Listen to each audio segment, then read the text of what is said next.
আসসালামু আলাইকুম স্যার। ওয়ালাইকুমুসসালাম। ম্যাডামকে পৌঁছে দিয়েছেন?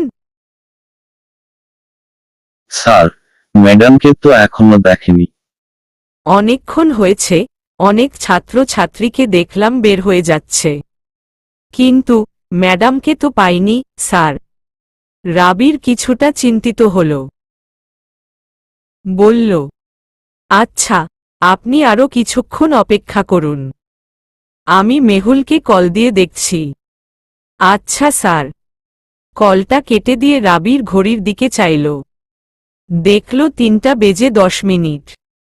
মেহুলের তো 2টায় ক্লাস শেষ হওয়ার কথা, আর গাড়িও তো 2টা বাজার আগেই পৌঁছে গিয়েছে। তাহলে মেহুল এখনো বের হচ্ছে না কেন? রাবির মেহুলের নাম্বারে কল দেয়। দেখ, কল দিচ্ছে, রিসিভ কর। ভাইয়া হয়তো দুশ্চিন্তা করছেন। কেন, এখানে দুশ্চিন্তা করার কি আছে? আমি কি ছোট বাচ্চা যে আমাকে একদম চোখে চোখে রাখতে হবে?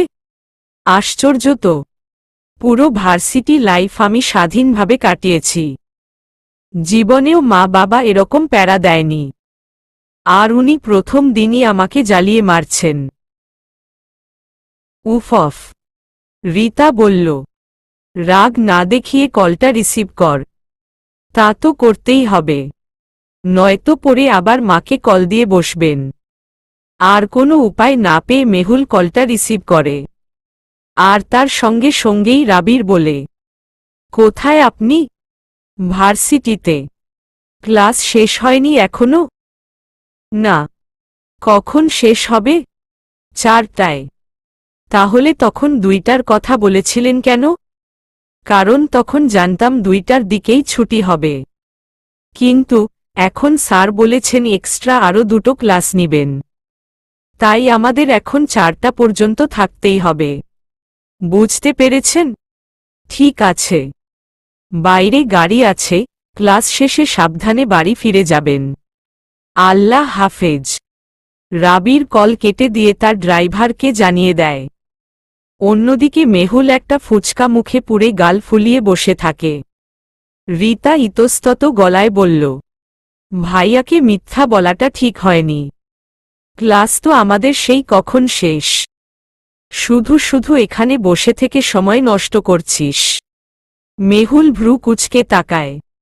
ফুচকাটা গিলে চরম অবাক হয়ে বলে, এই তোদের সবার কি হয়েছে বলতো?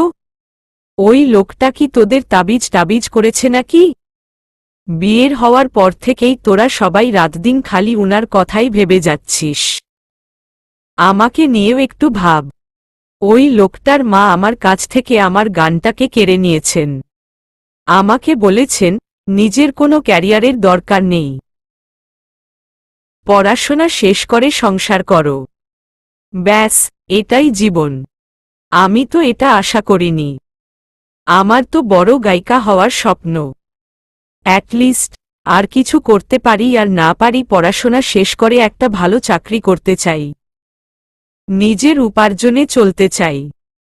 অথচ ওই লোকগুলো আমাকে বিয়ে নামক শিকলে এমনভাবে আষ্টেপৃষ্ঠে জড়িয়ে ফেলেছে যে আমি এখন কোনোমতেই এসব থেকে নিজেকে ছাড়াতে পারব না। আর আমার মা বাবাও খুশি খুশি মনে এসব কিছু মেনে নিয়েছেন। তুইও মেনে নিয়েছিস। আমার কষ্টে কারো কিচ্ছু যায় আসে না। এত পাষাণ কি করে হয়ে গেলি তোরা? মেহুলের কথার সুরে ঠুকরে পড়া যন্ত্রণাগুলো রীতা টের পাচ্ছে। সে মেহুলের হাতের উপর হাত রাখে, নরম গলায় বলে, এভাবে বলিস না প্লিজ। আমরা সবাই তোর ভালো চাই। বিশেষ করে আন্টি আঙ্কেল, ওই মানুষ দুজন তোকে প্রচণ্ড ভালোবাসেন। প্লিজ উনাদের ভুল বুঝিস না। মা বাবা নিজের সুখের কথা ভেবে কিছু করেন না, যা করেন ছেলে মেয়ের কথা ভেবে করেন। আর যাই হোক, এটা তো সত্যি যে রাবির ভাইয়ের মতো ছেলে মেয়েদের স্বপ্ন থাকে। তোর তো না চাইতেন সেই স্বপ্ন পূরণ হয়ে গিয়েছে। এই যে ভাইয়ার এত ব্যস্ততার মাঝেও বারবার ফোন করে তোর খবর নেওয়া, এটা ঠিক কতটা কেয়ার করলে একটা মানুষ করে জানিস? উনি তোকে সম্মান করে, তাই তুই এত রাগ দেখানোর পরও উনি তোকে কিছু বলেন না। আমার কি মনে হয় জানিস, তোর স্বপ্নের কথা উনাকে বলা উচিত। আমার বিশ্বাস উনি তোর পাশে থাকবেন। মেহুল দীর্ঘশ্বাস ফেলে অন্যদিকে ফিরে বলে, আমার তো তা একদমই তা মনে হয় না। আমার কেন যেন মনে হয় উনি খুব পজেসিভ। আর হয়তো উনিও উনার মায়ের মতো এসব গান বাজনা পছন্দ করেন না। যদি আমি বলার পর উনি না করে দেন, তখন তখন কি হবে? তখন তো আমার আরও কষ্ট লাগবে। তার চেয়ে না বলাই ভালো। আমার মনে হচ্ছে না এমন কিছু হবে। তুই বলেই দেখ না। আমি সিউর ভাইয়া তোকে বুঝবেন। একবার বলে দেখ। মেহুল খানিক ভেবে বলল, আচ্ছা, আমি বলবো উনাকে। আর উনি যদি আমার গান গাওয়াটাকে সাপোর্ট করেন তাহলে আমিও এই বিয়েটাকে খুব খুশি মনে মেনে নিব। আর যদি সাপোর্ট না করেন, তবে আমিও এই বিয়ে মানব না, না উনাকে কখনো স্বামী হিসেবে মানব। রীতা তাকে আশ্বাস দিয়ে বলল, মানবেন। তুই কোনো চিন্তা করিস না। ভাইয়া ঠিক মানবেন। খাওয়া দাওয়া শেষ করে মেহুল তার রুমে যায়। মনটা খুব উসখুস করছে। রাবিরকে কি বলা উচিত সবকিছু? যদি উনিও উনার মায়ের মতো কড়া কথা শুনিয়ে দেন, তখন?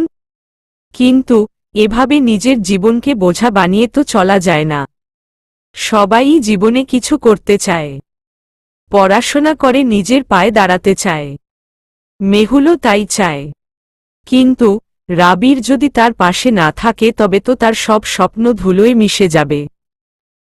কিভাবে গায়িকা হবে সে? কিভাবে নিজের একটা ক্যারিয়ার বানাবে? এসব চিন্তায় মেহুলের ঘুম উবে যাচ্ছে যেন। সে হতাশ হয়ে আকাশের দিকে চেয়ে আছে। আকাশটাও আজ একা। বাইরে থমথমে পরিবেশ। বাতাস বইছে খুব। মেহুলের সেই বাতাসে আরাম লাগলেও মনে শান্তি পাচ্ছে না সে। রাবিরকে একবার কল দিবে? আবার ভাবে, না থাক। যদি উনি না মানেন? মেহুল দীর্ঘশ্বাস ফেলে রুমে ফিরে আসে।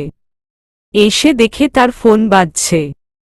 সে বুঝে যায় এটা রাবির ছাড়া আর কেউ না। সে খুশি হয়ে দ্রুত ফোনটা রিসিভ করে। তারপর নিজেকে শান্ত করে বলে, আসসালামু আলাইকুম। ওয়ালাইকুমুস সালাম। খাওয়া দাওয়া হয়েছে? জি। আপনার? জি, হয়েছে।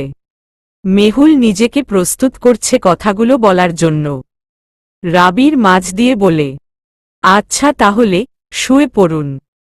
কাল তো আবার ক্লাস আছে। সকালে উঠতে হবে। না, শুনুন। আমার আপনার সাথে একটু কথা আছে। হ্যাঁ, বলুন। আচ্ছা, একটু দেখা করা যায় না? আমি আসলে এই কথাগুলো সরাসরি দেখা করে বলতে চাইছি। আপনি কি কালকে ফ্রি আছেন? রাবির কিছুক্ষণ ভেবে বলল, ক্লাস শেষে আমি নিতে আসব। তখন না হয় কথা হবে। আচ্ছা। আর একটা কথা, দয়া করে ভার্সিটির ভেতরে আসবেন না। গেইটের সামনে দাঁড়ালেই হবে। রাবির মৃদু হেসে বলল, কেন, নেতা সাহেবের বউ বলে লজ্জা পান? জি, আপনার জন্য সবাই আমার দিকে হা করে তাকিয়ে থাকে।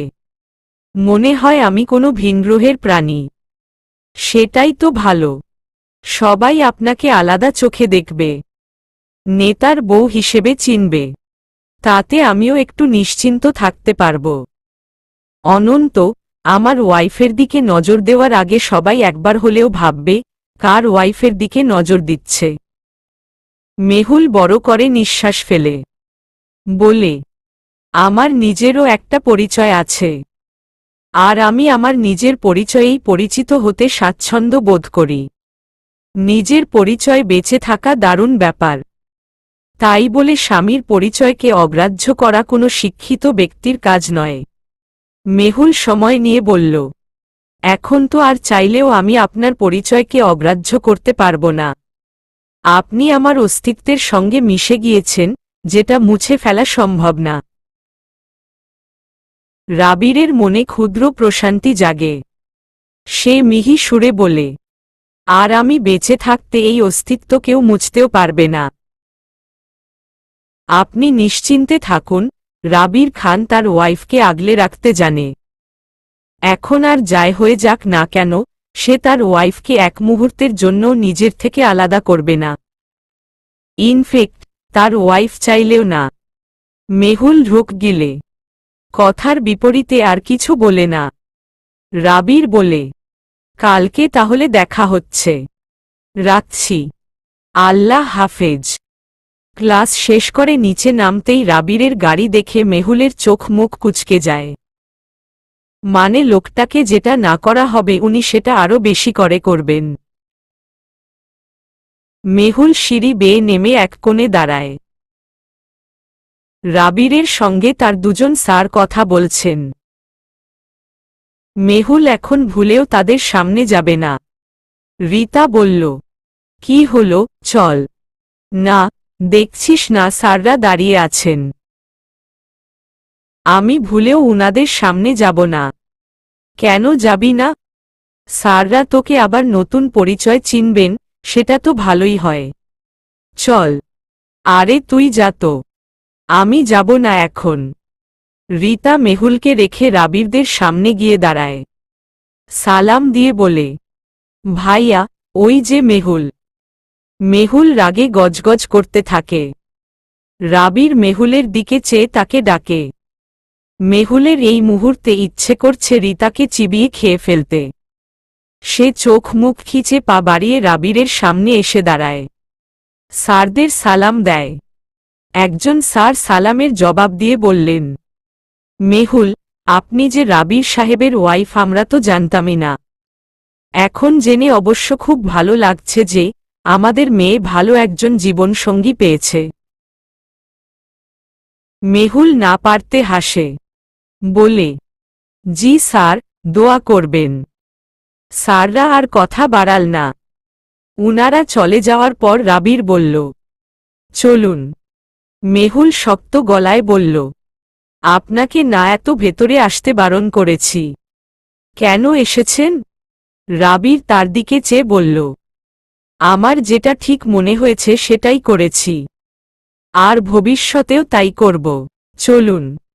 মেহুল নাকের পাল্লা ফুলিয়ে নিঃশ্বাস ফেলে।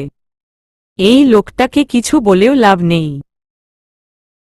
অসহ্য একটা। মেহুল গিয়ে পেছনে বসতেই রাবির বলল, প্রথম দিন পেছনে বসেছিলেন বলে কিছু বলিনি। তবে একটা কথা জেনে রাখা ভালো, যখন আপনার হাজবেন্ড গাড়ি ড্রাইভ করবেন তখন আপনার উচিত তার পাশের সিটে এসে বসা। এটাও কিন্তু একটা গুরুত্বপূর্ণ শিক্ষা, সেটা নিশ্চয়ই আপনি জানেন। মেহুল দীর্ঘশ্বাস ফেলে দরজা খুলে গাড়ি থেকে বের হয়। তারপর সামনের দরজা খুলে রাবিরের পাশের সিটে গিয়ে বসে। রাবির খানিক চুপ থেকে বলে, ধন্যবাদ। কি খাবেন? কফি। এই ভরদুপুরে কেউ রেস্টুরেন্টে এসে কফি খায় না। খাবার অর্ডার দিন। মেহুল মেনু কার্ডটা রাবিরের দিকে এগিয়ে দিয়ে বলল, তাহলে আপনিই অর্ডার করুন। রাবির মেনু কার্ডটা নিয়ে ওয়েটারকে দেখে খাবারের অর্ডার দেয়। তারপর সে চেয়ারে হেলান বসে। মেহুলের দিকে চেয়ে বলে, এবার বলুন কি বলবেন। মেহুল রাবিরের দিকে কিছুক্ষণ চেয়ে থেকে বলল, আচ্ছা, আমাকে একটা কথা বলুন তো। আপনি কি একটু নর্মাল ড্রেস আপে আসতে পারেন না? রাবির ভ্রু কুঁচকে তাকায়। বলে, কেন? আমার এই ড্রেস আপে কি সমস্যা? এই যে সারাক্ষণ এমন একটা সাদা পাঞ্জাবি গায়ে দিয়ে নেতা সেজে সেজে ঘুরেন, আপনার বিরক্ত লাগে না? একটু তো ক্যাজুয়াল ভাবেও আসতে পারেন। সব সময় এমন নেতা সেজে ঘুরলে ভালো লাগে? রাবির স্মিত হাসে। বলে, আমাকে আপনার ক্যাজুয়াল লুকে দেখার ইচ্ছে সেটা আগে বললেই পারতেন। মোটেও তা না। আপনাকে আমি কোনো লুকেই দেখতে চাই না। ইনফেক্ট আমি আপনাকে দেখতেই চাই না। নেহাতি এখন আমাকে ওই কথাগুলো বলতে হবে, তাই এসেছি। না হলে জীবনেও আসতাম না। জি বুঝেছি। এবার তাহলে ওই কথাগুলো বলে ফেলুন। মেহুল গভীর নিঃশ্বাস নেয়, নিজেকে ধাতস্থ করে, জিভ দিয়ে শুকনো ঠোঁট ভিজিয়ে বলে, আপনি জানেন, এই বিয়েতে আমার মতো ছিল না। তাও আমি মা বাবার কথা ভেবে বিয়ে করেছি। ঠিক আছে, বিয়ে যখন হয়েছে সেটা আমাকে মেনেও নিতে হবে, আমি জানি। কিন্তু আমার তো খারাপ লাগছে অন্য জায়গায়। আপনার মা আমাকে যেসব শর্ত দিয়েছেন ওইসব শর্ত মানা আমার পক্ষে সম্ভব না। আপনি তো ভালো মানুষ, সবাই বলে। তাই আপনাকে বলছি, আপনি নিশ্চয়ই আমাকে বুঝবেন। তাই প্লিজ, আপনি আমায় সাহায্য করুন। আপনার সমস্যার কথা আপনি খুলে বলুন। এভাবে ঘুরিয়ে পেঁচিয়ে বললে বুঝব কি করে? বলছি, আসলে আমি গানটাকে খুব ভালোবাসি। ছোটবেলা থেকেই গান গাই। স্কুল, কলেজ, ভার্সিটি সব জায়গাতেই সবাই আমাকে এই গানের মাধ্যমেই চিনত এবং এখনো চিনে। আমি এই গানটাকে কোনোমতেই ছাড়তে পারব না। কিন্তু আপনার মা বলেছেন আমি যেন আর গান না করি। যেটাকে আমি ক্যারিয়ার হিসেবে নিতে চেয়েছি, আমার স্বপ্ন বানিয়েছি, উনি সেই জিনিসটাকেই আমার কাছ থেকে কেড়ে নিতে চাইছেন। এখন আপনিই বলুন আমি কি করব? রাবির জবাব দেওয়ার আগেই সেখানে ওয়েটার খাবার নিয়ে চলে আসেন। তাই সে থেমে যায়। খাবার রেখে ওয়েটার আবার চলে যায়। রাবির বলে, নিন, শুরু করুন। হ্যাঁ, কিন্তু আপনি আগে কিছু বলুন। রাবির 1 চামচ ফ্রাইড রাইস মুখে পুরে বলল, খাবারটা ভালো, খেয়ে দেখুন। মেহুল বিরক্ত হল, বলল, খাবো তো, আগে আপনি আমার কথার জবাব দিন। রাবির আরও 2 চামচ খেল। মেহুল বিরক্ত হয়ে বসে রইল তার জবাবের আশায়। রাবির 1 ঢোক পানি খেল। অতঃপর সে মেহুলের দিকে চেয়ে স্বাভাবিক গলায় বলল, আপনি না বললেন, আমার মা আপনাকে আগেই বলে দিয়েছেন। সেখানে আর আমি কি বলবো? মেহুলের বুকের ভেতরে তখন ধক করে উঠল। সে টেবিলের উপর দুহাত রেখে এগিয়ে এসে বলল, আপনার মা তো নিষেধ করেছেন। আপনিও কি তবে আপনার মায়ের সাথে একমত? রাবির ঠোঁট গুজ করে কিছুক্ষণ মেহুলের দিকে চেয়ে রইল। মেহুলের চোখে মুখে প্রচণ্ড অস্থিরতা ছেয়ে পড়ছে। ক্রমে ক্রমে বিরক্তির মাত্রাও বাড়ছে তার। লোকটা একটা কথা বলতে এত সময় কেন নিচ্ছেন? রাবির ভেবে বলল, আপনি কি চান? আমি গান গাইতে চাই। বড় গায়িকা হতে চাই। কিসের জন্য? মেহুল কপাল কুঁচকে বলে, কিসের জন্য মানে? দেখুন, সবকিছুরই তো একটা উদ্দেশ্য থাকে। আপনার গায়িকা হওয়ার পেছনেও নিশ্চয়ই একটা উদ্দেশ্য আছে। আমি সেই উদ্দেশ্যটাই জানতে চাইছি। স্বাভাবিক ব্যাপার, আমি গান ভালোবাসি। তাই গায়িকা হতে চাই। শুধুমাত্র গান ভালোবাসেন বলেই গায়িকা হতে চান? নাকি গায়িকা হলে আপনি নাম, যশ, খ্যাতি পাবেন বলে গায়িকা হতে চান? ভালো গান গাইতে পারলে এগুলো তো এমনিতেই পাব। হ্যাঁ, সেটাই। তেমনি আপনি আমার ওয়াইফ বলেও এই জিনিসগুলো এমনিতেই পাবেন। আপনাকে তার জন্য আলাদা করে আর কষ্ট করতে হবে না।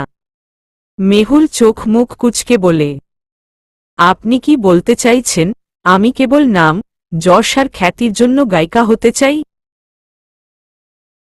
গায়িকা হওয়া আমার স্বপ্ন। আমি কেবল নিজের স্বপ্ন পূরণ করতে চাই, ভালো গায়িকা হতে চাই।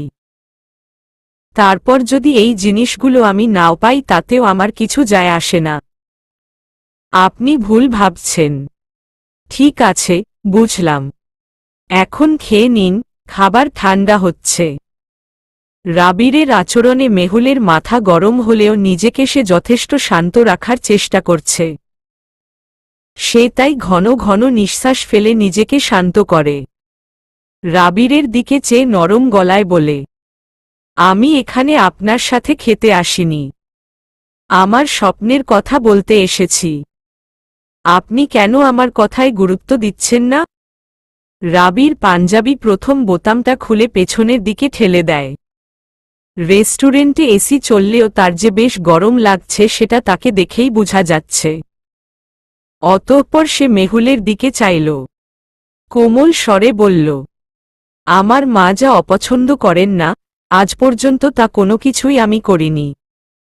মাকে আমি প্রচণ্ড সম্মান করি, আর তারপর সেই সম্মানিত স্থানে আমি আপনাকে বসিয়েছি। তাই আপনাকেও আমি কষ্ট দিতে পারব না। আমি মায়ের সাথে কথা বলবো। আমি নিশ্চিন্তে থাকুন। মেহুলের মন নিমিষেই খুশিতে ঝলমলিয়ে ওঠে। সে আনন্দে আত্মহারা হয়ে বলে, সত্যি? সত্যি।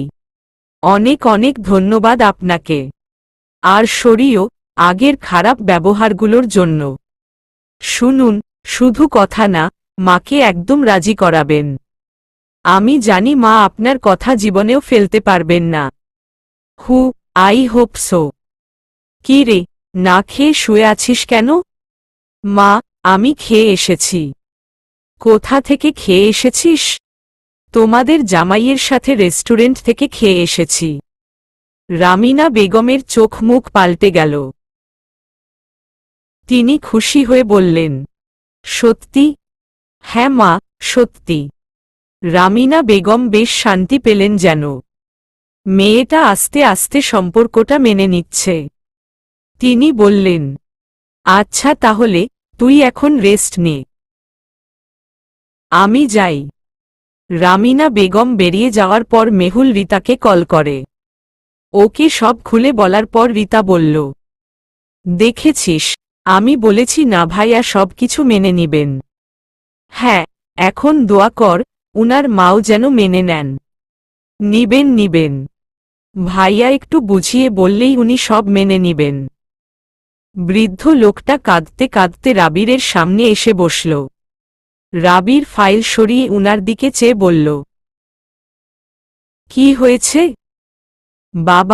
বাবা ওই কালাম দোকানটা আমারে দিতাছে না। ওর মাল দোকান থেইকা এখনো বাইর করে নাই। আমি কেমনে দোকানে বসতাম কন? আপনি কিছু করেন না বাবা। রাবির রাগে গজগজ করতে থাকে। সে ইশারায় একজনকে ডাকে। বলে, পুলিশকে কল দিয়ে আসতে বলো। বেটাকে আর এত সহজে ছাড়া যাবে না।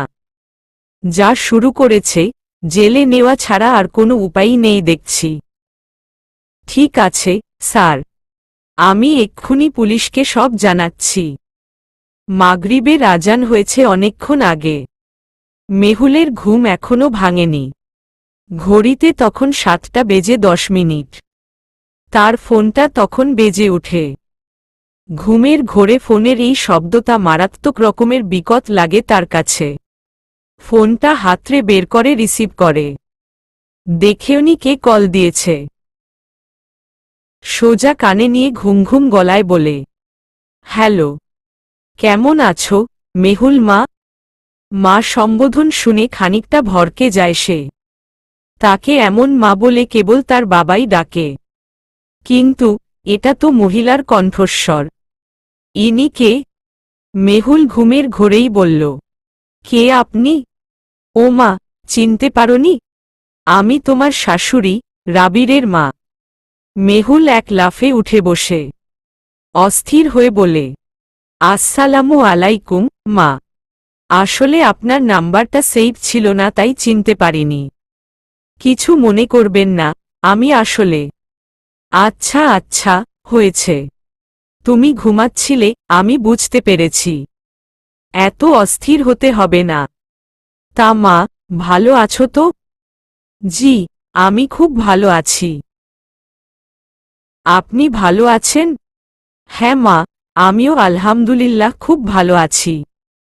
সকালে তোমার মা বাবার সাথে আমার কথা হয়েছিল, তুমি তখন ভার্সিটিতে ছিলে বলে আর কথা বলা হয়নি। তাই ভাবলাম এখন একটু কল দিয়ে খোঁজ নেই। মেহুল হেসে হেসে বলে, ওহ আচ্ছা, তাহলে তুমি উঠে ফ্রেশ হয়ে নাস্তা করে নাও। পরে আবার কথা হবে তাহলে। রাখছি এখন, কেমন? মা, হ্যাঁ, কিছু বলবে? মেহুল ইতস্তত স্বরে বলল। আপনার ছেলের সাথে আপনার কথা হয়েছে? তা কি করে হবে বলো? সেই যে সকালে বেরিয়েছে এখনো বাসায় ফেরার কোনো নামই নেই। তোমাকেও বুঝি সময় দিতে পারছে না? আসলে বুঝই তো, এই রাজনীতিতে কত চাপ। সারাক্ষণ একটার পর একটা ঝামেলা লেগেই থাকে। তুমি কিছু মনে করো না, আমি রাবিরকে বলে দিব তোমাকে যেন সময় দেয় তোমার সাথে কথা বলে। তুমি মন খারাপ করো না, কেমন? মেহুল আলতো হেসে বলে। না না, মা, আমি মন খারাপ করিনি। আমি বুঝি, উনি খুব ব্যস্ত মানুষ। সমস্যা নেই, যখন ফ্রি হবে তখন কথা বললেই চলবে। আচ্ছা, আমি ওকে বলে দিব। তুমি ফ্রেশ হয়ে নাও। রাখছি মা, ভালো থেকো। আচ্ছা মা। আসসালামু আলাইকুম। ওয়ালাইকুমুসসালাম। ফোনটা রেখে মেহুল মনে মনে বলল, কবে আপনার এত ব্যস্ততা শেষ হবে, নেতা সাহেব? আর কবেই বা আপনি আপনার মাকে সবকিছু বলবেন? আমার যে আর এত ধৈর্য ধরতে ইচ্ছে করছে না। চায়ের কাপে চুমুক দিয়ে মেহুল গিটারে সুর তুলে টুংটাং করে সেই সুর বাজছে। সে তখন চোখ বুজে মৃদু সরে গেয়ে ওঠে। আকাশের হাতে আছে একরাশ নীল, বাতাসের আছে কিছু গন্ধ। রাত্রির গায়ে জলে জোনাকি, তটিনীর বুকে মৃদু ছন্দ। আকাশের হাতে আছে একরাশ নীল, বাতাসের আছে কিছু গন্ধ। রাত্রির গায়ে জলে জোনাকি, তটিনীর বুকে মৃদু ছন্দ। আকাশের হাতে আছে একরাশ নীল, বাতাসের আছে কিছু গন্ধ। আমার এই দুহাত শুধু রিক্ত, আমার এই দুচোখ জলে সিক্ত। আমার এই দুহাত শুধু রিক্ত, আমার এই দুচোখ জলে সিক্ত। বুকভরা নীরবতা নিয়ে অকারণ, বুকভরা নীরবতা নিয়ে অকারণ। আমার এই দুয়ার হলো বন্ধ। হয়েছে? মেহুল চমকে পেছনে তাকায়। বলে, মা, তুমি এই গিটার আর গানে সুর না ধরলে হয় না? কেন মা, কি হয়েছে? তোমার শাশুড়ি যে নিষেধ করেছেন, সেটা কি ভুলে গিয়েছ? মেহুল মৃদু হেসে বলল, কিছুদিনের মধ্যে দেখবে আবার উনিই আমাকে গান গাওয়ার কথা বলছেন। আচ্ছা, আগে তেমনটা হোক। তার আগবধি এই গান আর গিটার থেকে দূরে থাকাটাই তোমার জন্য মঙ্গল। এই বলে রামিনা বেগম চলে গেলেন। মেহুলের মন খারাপ হয়ে গেল। তার চাচি বারান্দায় এসে দাঁড়ালেন। মেহুলের কাঁধে হাত রেখে বললেন, মা বকেছে? আচ্ছা চাচি, মা হঠাৎ এমন করে বদলে গেল কেন? মা তো কখনো এমন করেনি। আমি গান গাইলে মা বরং খুশি হতেন। অথচ এখন কেমন রাগ দেখান, যেন গান গাওয়া উনি একদম সহ্যই করতে পারেন না। মা কেন এমন করছে, চাচি? চাচি মেহুলের মাথায় হাত বুলিয়ে দিয়ে বলেন, প্রত্যেক মা চায় তার মেয়ের বিবাহিত জীবন যেন সুখের হয়। তোমার মা তো দুশ্চিন্তা করেন, ভাবেন তোমার এই গান গাওয়া নিয়ে যদি তোমার শ্বশুর বাড়িতে কোনো ঝামেলা হয়, যদি তোমার সাথে উনারা খারাপ ব্যবহার করে ফেলেন। তাই তিনি তোমাকে আগে থেকেই নিষেধ করছেন, তোমার কথা ভেবেই করছেন। কেবল তুমিই সেটা বুঝতে পারছ না। চাচি, আমি গান গাইতে পারলেই সুখে থাকব। মাও সেটা জানে। উনারা আমাকে গান গাইতে না দিলে আমিও উনাদের মেনে নিব না। তুমি গিয়ে এটা মাকে বলে দিও। হ্যাঁ, তারপর তোমার মা আমাদের দুজনকে নিয়ে বুড়িগঙ্গা নদীতে ফেলে আসবেন। সেটাই চাও তুমি, তাই না? চাচির কথা শুনে মেহুল হেসে বলে, সমস্যা নেই, তখন তোমার বিদেশি জামাই তোমাকে এসে বাঁচাবেন আর আমার নেতা সাহেব আমাকে এসে বাঁচাবেন। চাচি তখন ভ্রু নাচিয়ে বললেন, ওহো, আমার নেতা সাহেব, তাই নাহু? চাচির কথার শুনে মেহুল যেন লজ্জা পেয়ে যায়। মাথা নিচু করে বলে, যাও তো চাচি, আমি এখন মজা করার মুডে নেই। চাচি হেসে বললেন, তা মুড চেঞ্জ করার জন্য আপনার নেতা সাহেবকে ডাকব নাকি? মেহুল চোখ মুখ কুঁচকে বলে, উফ অফ, চাচি। চাচি হেসে সেখান থেকে চলে যান। মেহুল জোরে নিঃশ্বাস ফেলে। অবাক হয় সে। সে কি আজকাল একটু বেশিই রাবিরের কথা ভাবছে? তবে কি সে এত তাড়াতাড়ি রাবিরের উপর ইমপ্রেসড হয়ে গেল? না না, মোটেও এত তাড়াতাড়ি লোকটার উপর ইমপ্রেসড হওয়া যাবে না। লোকটাকে আরও ঘুরাতে হবে, আরও পরীক্ষা করতে হবে। তারপর সব পরীক্ষায় উত্তীর্ণ হওয়ার পরই সে একেবারে ইমপ্রেসড হবে, এর আগে না। খাওয়া দাওয়া শেষ করে মেহুল রুম জুড়ে পায়চারি করছে আর বারবার তার ফোনের দিকে তাকাচ্ছে। রাবির এখনও কেন কল দিচ্ছেন না? মায়ের সাথে তার কথা হয়েছে কিনা কে জানে? মেহুলের বেশ অস্থির লাগছে। মা যদি রাজি না হয়, সেই ভয়ও পাচ্ছে সে। এদিকে রাবিরও কল দিচ্ছে না। সব মিলিয়ে তার এখন পাগল পাগল অবস্থা। অপেক্ষার প্রহর শেষ করে অবশেষে তার কল এল। সে সঙ্গে সঙ্গে কল রিসিভ করে বলল, এতক্ষণ লাগে একটা কল দিতে? আমি কখন থেকে অপেক্ষা করছিলাম জানেন? রাবির ভীষণ অবাক হয়। বলে, আপনি আমার কলের জন্য অপেক্ষা করছিলেন? আমি তো ভাবতেই পারছি না, মেহুল। মোটেও তেমন কিছু না। আমার কেবল চিন্তা হচ্ছিল আপনি মাকে কিছু বলেছেন কিনা। মায়ের সাথে কথা হয়েছে আপনার? না, এই ব্যাপারে কথা হয়নি। আসলে আমার বাসায় ফিরতে ফিরতে রাত হয়ে গিয়েছিল, মায়েরও তখন শোয়ার সময় হয়ে গিয়েছিল। তাই আর বলা হয়নি। তবে মা আমাকে একটা কথা বলেছেন, আমার ওয়াইফের নাকি আমার উপর বেশ অভিযোগ। কথাটা কি সত্যি? মেহুল ভ্রু কুঁচকে বলল, জি না, আমার কারোর উপর কোনো অভিযোগ নেই। মা কি তবে মিথ্যে বলেছেন? না, ঠিক মিথ্যাও না। মা সন্ধ্যায় কল দিয়েছিলেন। তখন কথার প্রসঙ্গে বলেছিলাম আপনার সাথে আমার কথা হয়নি। তাই হয়তো মা ভেবেছেন আপনি আমাকে সময় দিতে পারছেন না আর তাতে বোধ হয় আমি কষ্ট পাচ্ছি। আচ্ছা, তো আমি সময় দিতে পারছি না বলে আপনার কষ্ট হচ্ছে না? না, একদমই না। এখন এইসব কথা রাখুন। আগে বলুন, মাকে সবকিছু কবে বলবেন? সময় এলে ঠিক বলবো। সময়টা কখন আসবে? শুনুন, আমার ভার্সিটিতে সামনে একটা প্রোগ্রাম আছে। আমি কিন্তু তখন গান গাইব। কবে প্রোগ্রাম? সামনের মাসের 15 তারিখ। ঠিক আছে। গান গাইব? জি। আপনার মা শুনলে রাগ করবেন না? ভার্সিটির প্রোগ্রামে গান গাওয়ার অনুমতি আমি দিয়ে দিয়েছি। চিন্তা করবেন না। আর যদি বাইরে গান গাইতে চাই? সেটা আপাতত হবে না। কেন? কারণ মা এখনো অনুমতি দেননি তাই। সেটার অনুমতিও আপনি নিয়ে নিবেন। আপনি বুঝি আপনার ওয়াইফের জন্য এইটুকুও করতে পারবেন না? মেহুল তাকে পটাতে আহ্লাদ নিয়ে বলে, রাবির মৃদু হাসে। বলে, প্রয়োজন পড়লে আমি আমার ওয়াইফের জন্য জানও দিতে পারব। থাক থাক, জান দিতে হবে না। শুধু গান গাওয়ার অনুমতি দিলেই চলবে। ঠিক আছে। আমি মায়ের সাথে কথা বলবো। এখন ঘুমিয়ে পড়ুন। আল্লাহ হাফেজ।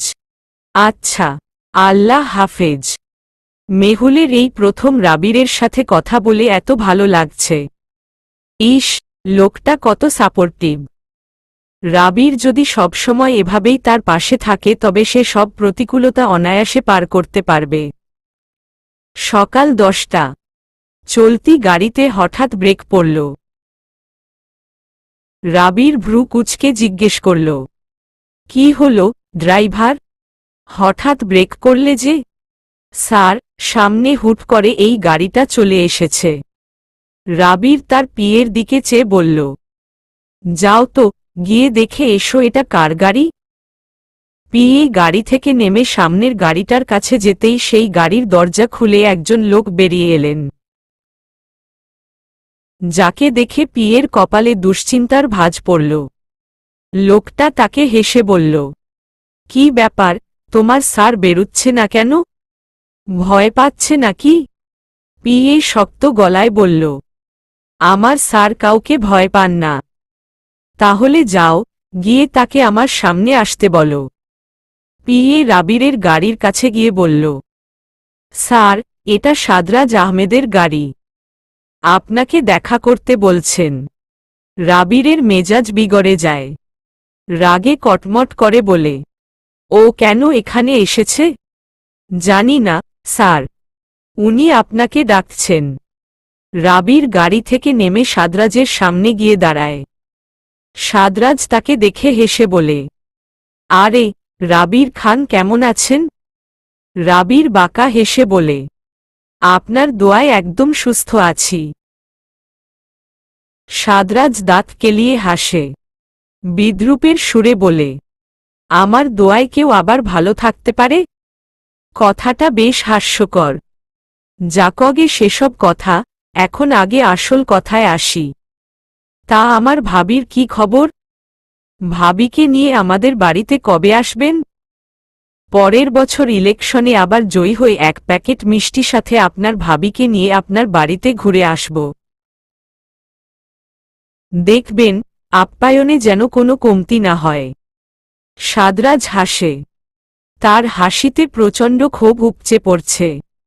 সে বলল, পরের বছর ইলেকশনে কি হয়, সেটা আগেই কি করে বলবেন বলুন? মানুষের বাঁচা মরার কথা তো আর বলা যায় না।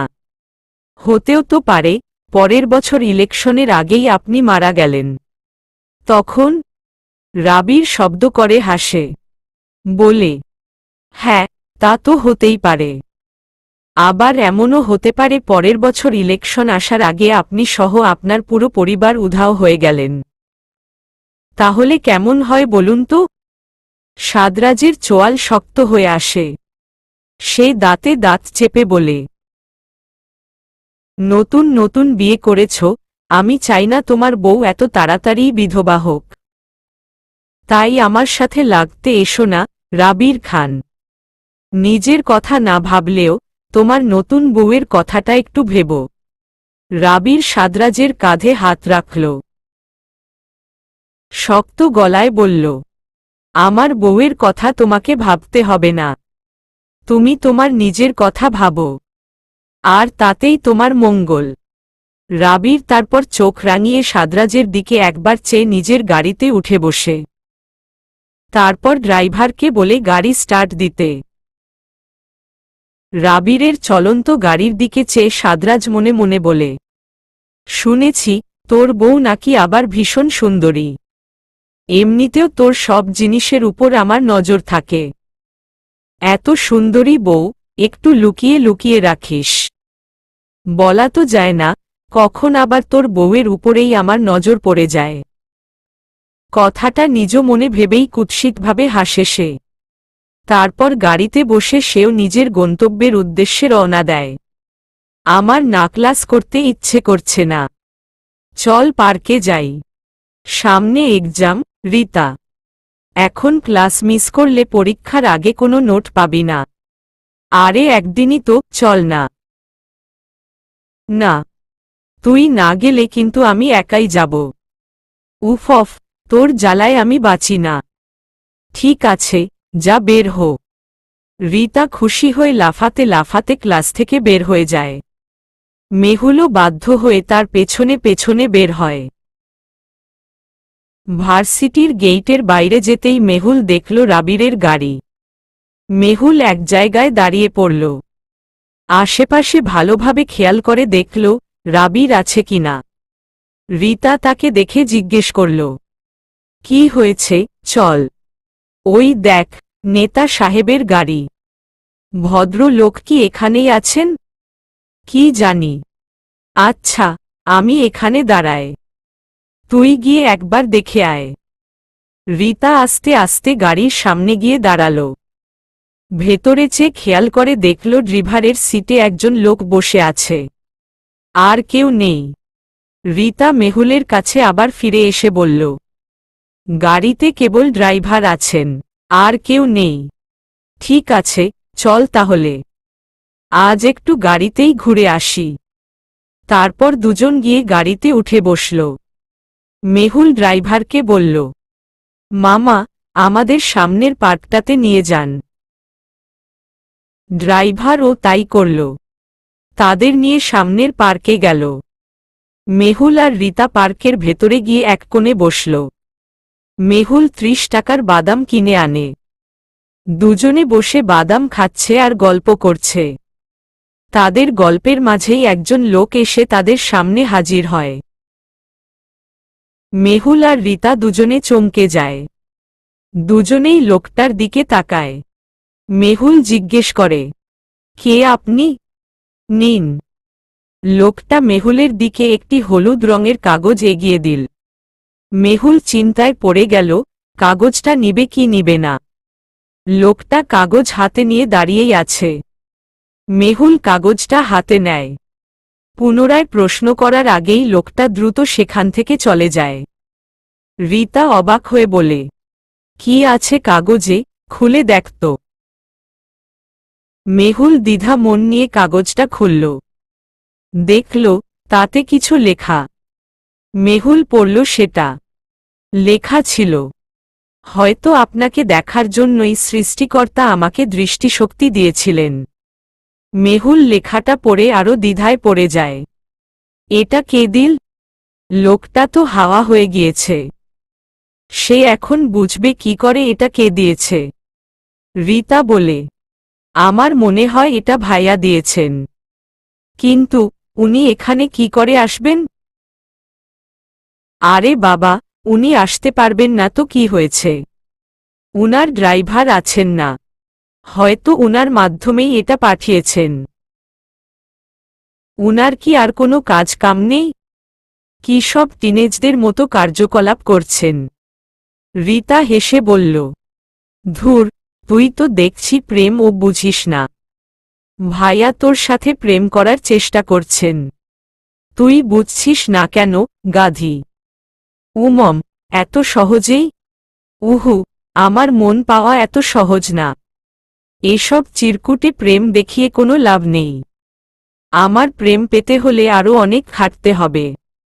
হ্যাঁ, দেখবি ভাইয়া সব করতে পারবে। তা তো সময় এলেই দেখা যাবে। দুপুরের খাবার খেয়ে সবেই রুমে এসে বসে মেহুল। কিছু একটা চিন্তা করে আবার উঠে গিয়ে ব্যাগ থেকে সেই চিরকুটটা বের করে। সে আবার পড়ে সেটা। লোকটা হুট করে এই কথা কেন লিখল? এমন তো নয় মেহুলকে তিনি এই প্রথম সচক্ষে দেখেছেন।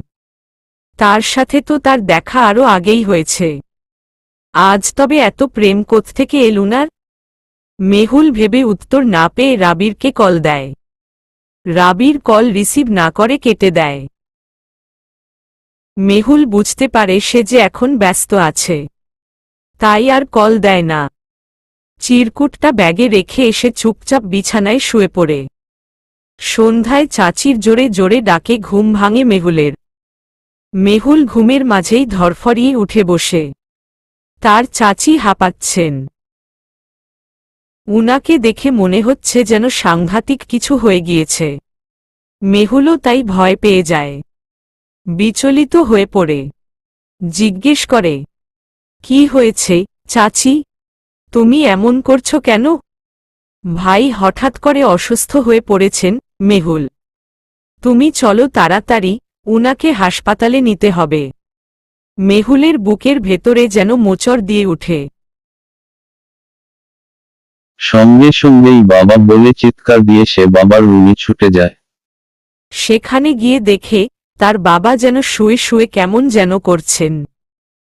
মনে হচ্ছে যেন উনার শ্বাস নিতে কষ্ট হচ্ছে। মেহুল অনেক উত্তেজিত হয়ে পড়ে। কি করবে বুঝতে পারছে না। রামিনা বেগম তখন মেহুলকে বললেন, মেহুল, তাড়াতাড়ি ডাক্তারকে কল করে আসতে বল। তোর বাবার অবস্থা ভালো না। মেহুল কাঁপতে থাকে। সে ভীত স্বরে বলে, মা, বাবার কিছু হবে না। আমি ডাক্তারকে কল দিচ্ছি। এক্ষুনি সব ঠিক হয়ে যাবে। মেহুল দ্রুত ডাক্তারকে কল দেয়। ডাক্তারের আসতেও বেশ সময় লেগে যায়। ওইদিকে তার বাবার শারীরিক অবস্থার আরও অবনতি ঘটছে। রামিনা বেগম তো একেবারে দিশেহারা হয়ে পড়েছেন।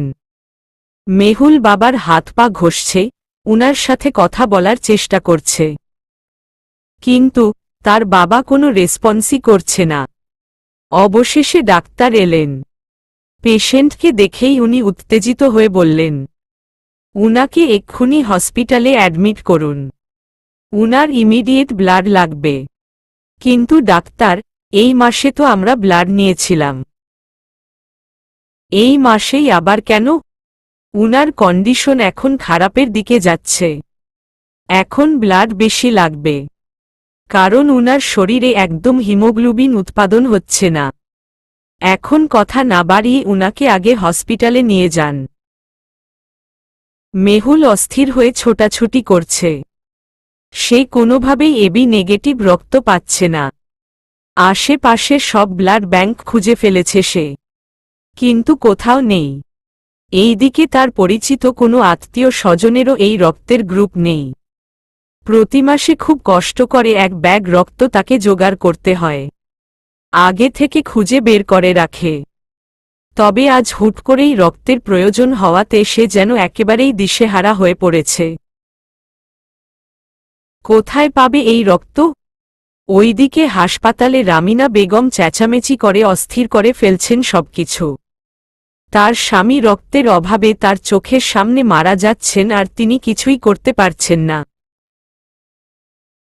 এর থেকে ভয়ানক কষ্ট আর কি হতে পারে?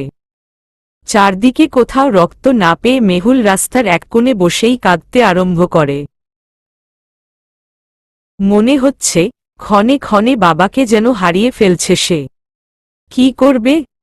কোথায় রক্ত পাবে কিছুই বুঝতে পারছে না। হাতে আর বেশি সময়ও নেই। তার বাবা হসপিটালে পড়ে পড়ে কষ্ট পাচ্ছেন, আর সে মেয়ে হয়ে কিচ্ছু করতে পারছে না। মেহুল মাথায় দুহাত দিয়ে বসে থাকে। কি করবে ভাবতে ভাবতে মনে পড়ে তার রাবিরের কথা। উনাকে বললে তো উনিও সাহায্য করতে পারবেন।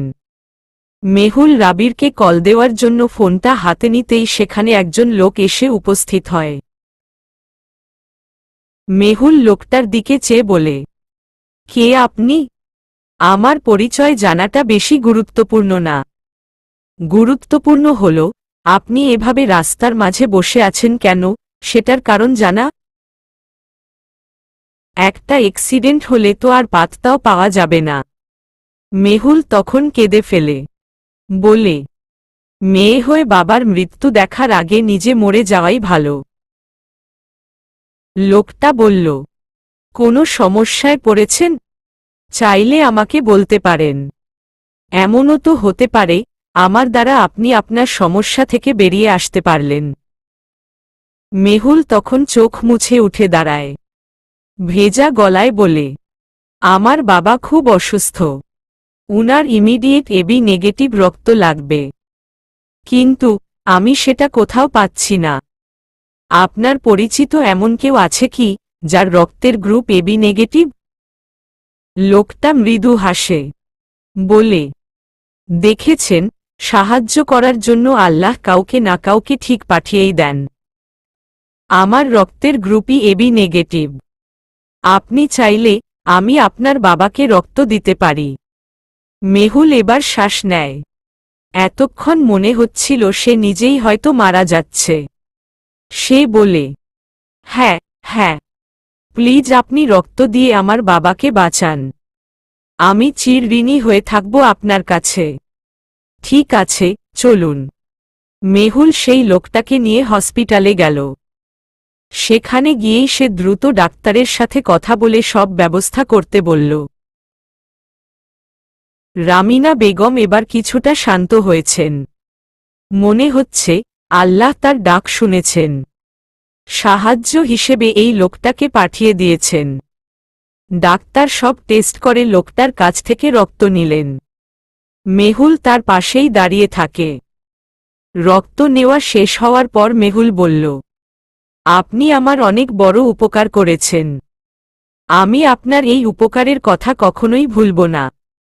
লোকটা শার্টের হাতা ঠিক করতে করতে হেসে বলে, আজ যেমন আমি আপনার উপকার করলাম, একদিন আপনিও আমার একটা উপকার করে সবটা শোধ বোধ করে ফেলবেন, তাহলেই হবে। মেহুল মৃদু হাসে, বলে, যদি সুযোগ পায় তবে অবশ্যই করব। লোকটা তারপর তার পকেট থেকে একটা কার্ড বের করে মেহুলের দিকে এগিয়ে দিয়ে বলল, এটা আমার কার্ড। এখানে আমার ফোন নাম্বার আছে। আপনার বাবার যা সমস্যা শুনেছি, উনার তো প্রতি মাসেই রক্ত লাগে। আপনি চাইলে আমার থেকে রক্ত নিতে পারেন। আমার কোনো অসুবিধা নেই। যখনই প্রয়োজন পড়বে কল দিবেন, চলে আসব। মেহুল বুঝতে পারছে না ঠিক কিভাবে লোকটাকে শুকরিয়া জানাবে। আজকাল এত ভালো মানুষ হয় নাকি? সে বলল, আপনি ভালো মানুষ বলেই সাহায্যের হাত বাড়িয়ে দিয়েছেন। অন্য কেউ তো এইটুকুও করে না। এক ব্যাগ রক্ত দেওয়ার কথা বললে এমনভাবে রিয়েক্ট করে যেন উনার পুরো শরীরের রক্ত দিয়ে দিতে বলেছি। কিন্তু আপনি আসলেই খুব ভালো মানুষ। আমি অবশ্যই প্রয়োজনে আপনার কথা স্মরণ করব। ঠিক আছে, এখন আসি তাহলে। আপনার বাবার জ্ঞান ফিরলেও আমাকে ছোট্ট করে টেক্সট করে জানিয়ে দিন। তাহলে খুশি হব। জি, অবশ্যই। লোকটা চলে গেল। মেহুল কার্ডটা হাতে নিয়ে তার মায়ের কাছে গিয়ে বসল। রামিনা বেগম বললেন, ওই লোকটা ফেরেশতার মতো এসে আমাদের সাহায্য করে গিয়েছেন। নয়তো আজকে যে আমাদের কি হতো। হ্যাঁ মা, আমিও তাই ভাবছি। মানুষটা আসলেই খুব ভালো। দেখো, আবার কার্ডও দিয়ে গিয়েছেন। বলেছেন, আবার রক্তের প্রয়োজন হলে উনাকে যেন কল করে জানায়। ও মা, তাই? নাম কি উনার? নাম? দাঁড়াও, কার্ড দেখে বলছি। মেহুল কার্ডটা চোখের সামনে ধরে নামটা পড়ে মায়ের দিকে চেয়ে বলে, উনার নাম সাদরাজ আহমেদ। কার্ডে এটাই দেওয়া। ওহ, সাদরাজ, সুন্দর নাম। মেহুল বলল, হ্যাঁ, তবে নামের সাথে সাথে মনটাও উনার বেশ সুন্দর। চলবে।